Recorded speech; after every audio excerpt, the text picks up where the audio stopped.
Sawadee Carp, building your dream bar. Well, that's what my friend Danny is doing today. Danny, is this your timber? Yep. Let's follow the process.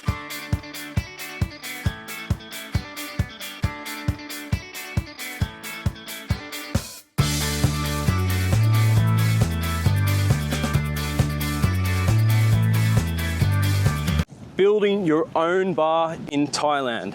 It's many people's lifelong dream. If you did it, would it turn profit? Would it be successful? Could there be any pitfalls that we haven't thought of? If you had the resources and the means, could you do it? And if you could do it, what would the result be like? Danny is a Thai friend of mine. He was born and raised in Jomtien, and today he's brought me out to his friend's property a few kilometers inland from Jomtien Beach south, because it is here that he can find the timber that he's going to use to build his new bar on Jomtien Beach. Give me money! Danny might not be able to answer all of those questions as well, but we're going to dig deep into this one today. Where did you find these beautiful bar bench tops? From jungle. From the jungle? Or somewhere. Tell the truth. From somewhere. You made it? Yeah, we made it. We buy like an old wood and then we repair, sand it down and then and this is, put the color. And this is one entire piece, probably 5 yards long. How long did it take for you to sand down? Around 5 days for one wood, this one. 5 days? 5 days. Full days? Work. Yeah, of work. How much did this piece of wood, timber, cost? I think maybe around 35 grand. 35,000 baht. Yeah, around 35, 40 like this. I'll throw the conversion there. Back in the bar business, the bar building business. We're going to pick up some timber. Helpers. Oh my gosh. We're full of people in here. Sawadee Krap. How are you, Mon? Not talking today? Oh, no video for Mon today. Okay. I think the makeup's not done. So the main bar is done. Beautiful woodwork. So we're picking up timber for, is it around the pool table?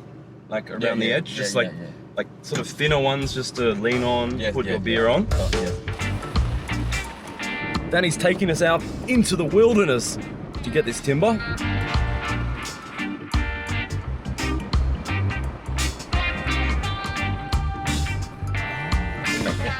That's interesting. We're out in the woods and there's a sign there that says skate park this way. He's like a tattooed up hippie skater Thai guy. Yeah. He's like you. He used to make a dead rock like me before. Death rock? Yeah, like same. Same. Oh, he's cut his hair a little bit. Yeah. This is a cool property. I bet there are lots of mosquitoes here at night. I know this is about building a bar, but let's go check out the skate park.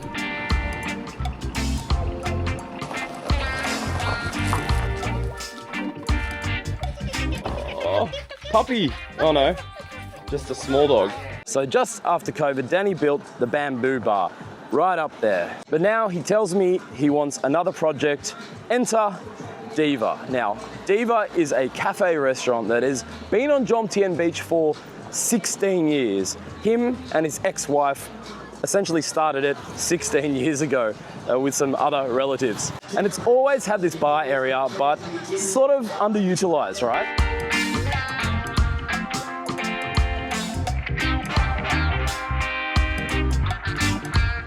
We've all heard the horror stories of foreigners from our own respective countries all around the world coming to Thailand, opening their dream bar on their retirement funds, and then the whole project going whoop, belly up. So the way I see it, there's going to be only one of two outcomes here, right? Option one, the bar is not profitable and you get rid of it.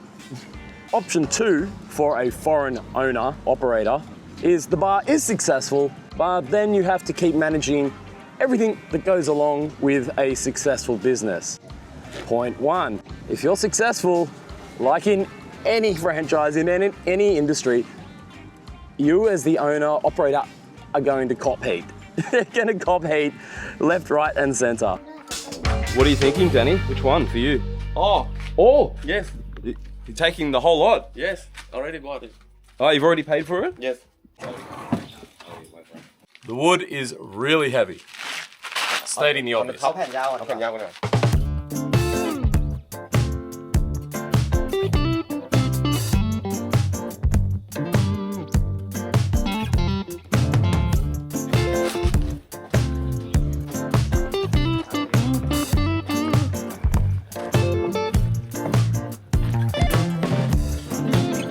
Who could have imagined that the dream of a bar would bring you all the way out here into the back blocks of Jomtien to buy timber from a place that has a homemade skate park. This looks like, I want to say, an abandoned house. And this motif, this moniker of sorts, I've seen all around Pattaya, wider Pattaya. Get a look at this. Can anyone throw a rough estimation of what this would have cost to build in, say, Australia or the States? I'm sure the costs are cheaper in Thailand, but this is a lot of cement.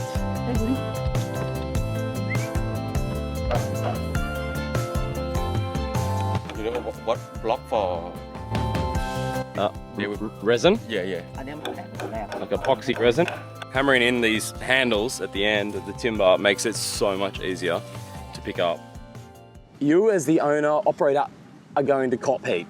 You're going to cop heat from the Thai businesses around you because you'll be seen as an outsider, potentially taking business away from them. That's number one. Hurdle number two to overcome. Will you be operating a bar in the traditional Phuket, Koh Samui, Pattaya sense where you'll have waitresses or hostesses? Because ultimately you're going to be called a pimp by a portion of the population. Now, I suspect most of that commentary is only online, and it's probably coming from people who are stuck back in their home countries wishing they were on holiday in Thailand, and if they were here, they probably would be frequenting those bars and enjoying the waitresses' time regardless.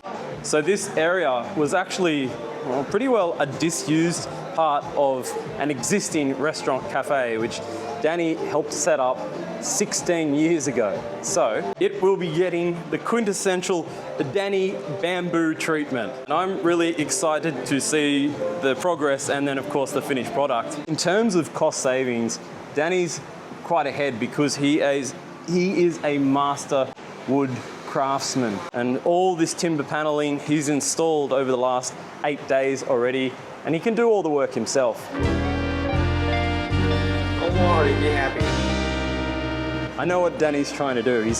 He was trying to add the expensive dark deep base pigment into the cheap white to try and make the white dark, but it doesn't really work like that, right?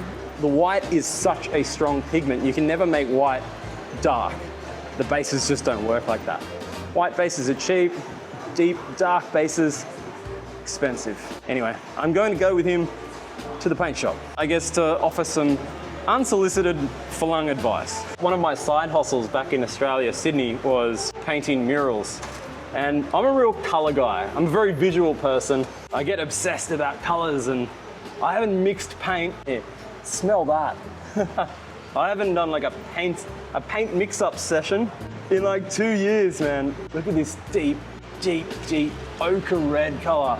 That's what should go on the back wall. Danny agrees. I think we're going to go to the shop and buy a big tin of this deep pigment because that's unbeatable. Should your business become heavily successful, yes, you will cop flack from all the less successful foreign businesses around you. Inevitably, it's human nature. It is what it is. And where would you position your bar? Let's use Jomtien as an example. It is an already heavily oversaturated market of bars and cafes here. And there's a limited number of foreign customers or tourists here at any given time. So the likelihood of you taking away from another bar and enjoying that patronage, well, it's going to be an uphill battle, right? Now, I had one particularly unethical idea. Now, it doesn't sit well with me, but I'm sure people have done it in the past, and that is run the business for a year, cook the books up, and sell it profitable a year after you've opened it to some foreign dreamer who's just arrived and may not have the business acumen to really look into the figures and ascertain exactly what's going on. And you see that a lot in Pattaya. People buy go-go clubs and bars and all sorts of businesses, and they hold on to them for, well, as long as they can. And then when the numbers aren't adding up, you'll see it. Every day I see on Facebook another bar for sale, literally every single day. And inevitably someone will come along and buy it. Maybe not for the price that the owner wants for it, but they'll get sold. Where you go? Buy color. Chop, chop. Danny says, every time you hang out with me, we have many activities to do. You don't stop working, bro. Danny's just gonna show us where the timber came from. Past the king cobras, past the rattlesnake. Oh my gosh, they are big tree. Do that jump again. Ready? 1, 2, 3. Big tree. Big tree. This is where your bar came from? Yeah. This is literally the origins of Danny's bar. Danny's DVER Bar. So sick. The cost of the timber seems expensive to me, but one has to factor in how much effort went into cutting them down and then slicing them up and then dragging them up to the driveway. Like super heavy work. Other motifs are very recognizable from around Pattaya.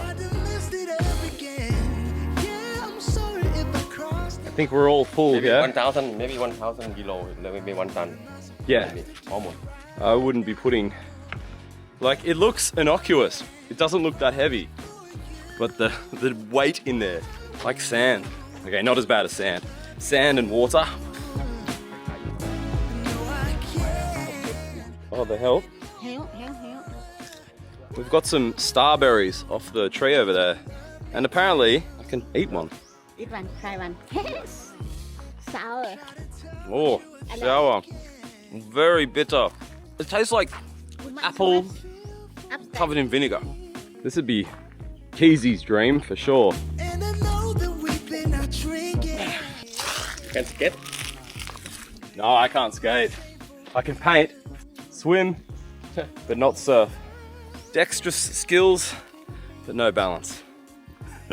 How is the serenity? Seriously.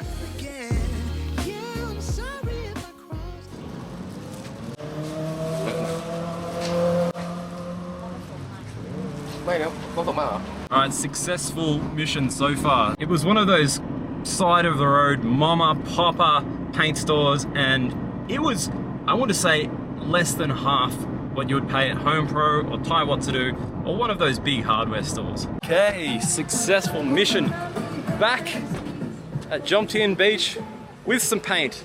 Sawadee.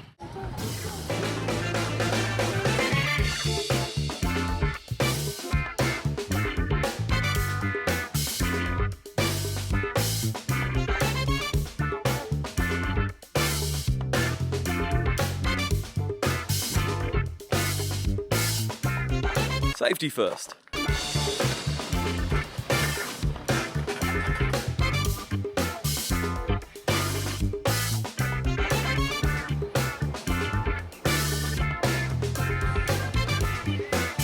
This tiny little cafe here is called Indie Home, and it belongs to one of Danny's childhood friends. They used to play death metal together many moons ago before Danny got away from the music industry and got into the Jomtien bar scene.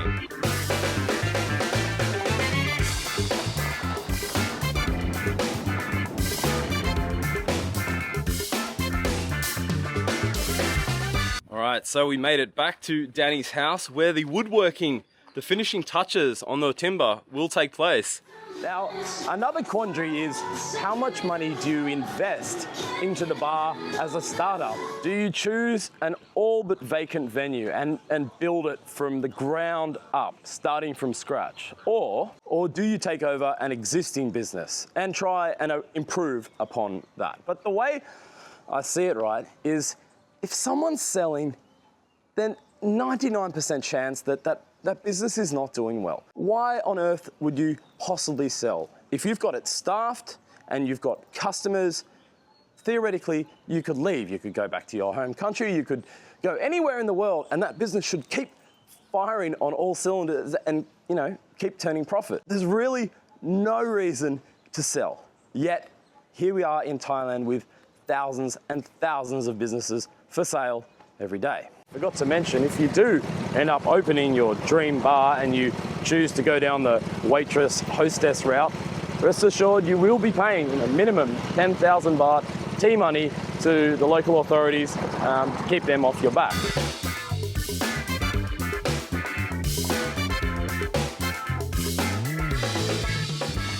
Successful day at the office, Danny. I know we sped all that up and it looked like it was an easy 2 or 3 minutes. That was a solid 2 or 3 hours of painting. I am dripping sweat out my ankles, like I'm so wet. I suppose we'd be remiss if we didn't talk about hiring staff. Well, there you go. Danny explained something to me. A whole wad of 20-year-olds just strolled in here. They're all from like outer suburbs of Chonburi, the local province here, and they're all on university or college or school holidays. And so they're looking for a holiday job. So he's got all these young bar staff here. Finding staff was not hard. Gott Dank, no.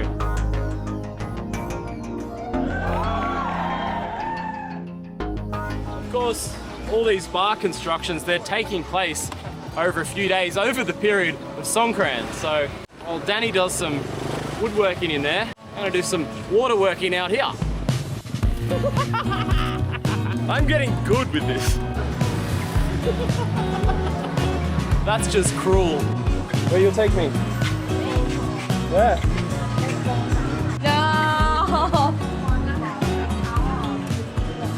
I had the dream too, you know, to be able to have a bar. Instead of just sitting at home on the couch alone, having a beer of an evening, I imagined, you know, having a bar where friends and acquaintances and people I've never met before could just roll on in and I could have a beer with them and we could watch the footy. But you know what?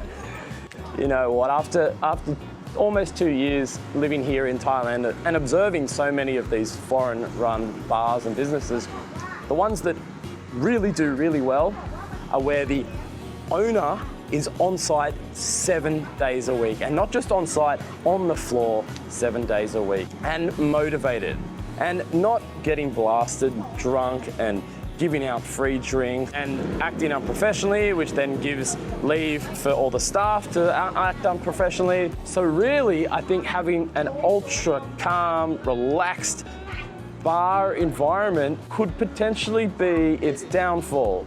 Patrick, the German owner of Mr. Pizza on Chai Pruk, South Jomtien, he's a good example of someone that is there in the store 7 days a week. He's there in the mornings when the shop opens, and he's there at close at 2 a.m. And a lot of people say, hey, look, I'll hire a manager, I'll hire a supervisor, 2 supervisors, I'll hire a bunch of motivated Thais to look after the business for me, and I'll only go in once a week to collect the money. In my limited experience and opinion, that is just never going to work in any way. The owner really needs to be there cracking the whip every day. I think there is an inherent big risk in going into business where with a girlfriend or a partner where you're both relying on the financial outcome of that. That is just absolutely throwing, you know, an extra layer of complexity into that already culturally difficult, challenging relationship. You want to play Songkran? How are you?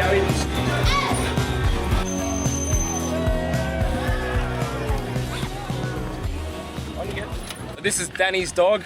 I'm minding her for the day. Her name's Susie. I call her Mudang. She looks like that baby hippopotamus, and she loves going on bikes. Old school throwback cameo appearance. Hi. Hello. Old Lily and her daughter from Isan has come down, so thought it'd be nice to catch up with them. And well done, Minnie. Well done. Taught her well.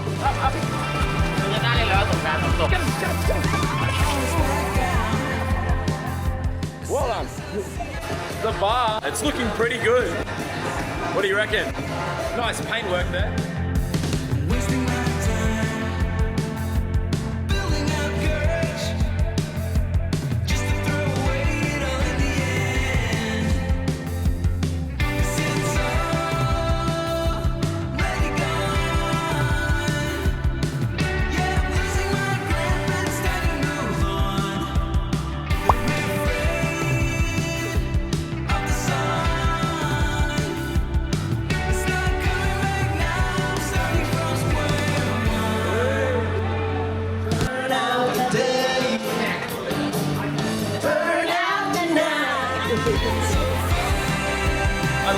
I got flogged by Lily and her daughter, 14.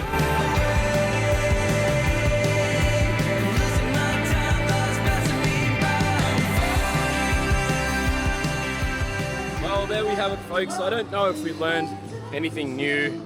Leave a comment. But it was a worthy topic, I reckon. And proud of Danny for what he's achieved in a very small period of time. Thank you for tuning in. Catch you next time. I've been down so long that my mind can't get no rest.